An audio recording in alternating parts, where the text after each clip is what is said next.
வணக்கம்.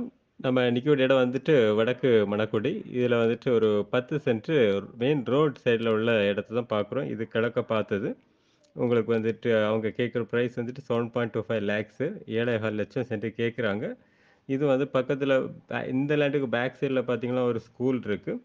அதே மாரி வந்து பஸ் ஸ்டாப் பக்கத்திலே இருக்கு. ஆப்போசிட்ல வந்து பெரிய டீ டீ ஷாப் அ நல்ல ஃபேமஸ் டீ ஷாப் இருக்கு. ஹாஸ்பிட்டல் இருக்கு ஆப்போசிட்ல. ஸோ இந்த மாதிரி வந்து நல்ல ஒரு லொக்கேஷன். இது வந்துட்டு கமர்ஷியல் பர்ப்பஸுக்கு வந்து சூப்பரா இருக்கும். 10 சென்ட். 2 10 சென்ட் சேல்ஸுக்கு இருக்கு. ஸோ ஓனர் கேட்குற பிரைஸ் வந்து 7,15 லட்சம். இது வந்து வீடுகள் கட்டுறதுக்கும் அழகா இருக்கும். அதாட்டம் பேக்ல 10 சென்ட்டுங்கிறனால பேக்ல வீடு போட்டு ஃப்ரண்ட்ல வந்து கமர்ஷியல் பில்டிங்ஸ் ஏதாவது கட்டுறதுக்கும் நல்லா இருக்கும். ஸோ இடம் பார்க்கணும்னா நீங்க கால் பண்ணுங்க. உங்களுக்கு இடத்த காணிக்கலாம். பிடிச்சிருந்தா ஓனர்ட்ட பேசி உங்களுக்கு ஒரு நல்ல ரேட்டுக்கு முடிச்சு குடுக்கலாம். ஓகே. தேங்க்ஸ் ஃபார் வாட்சிங்.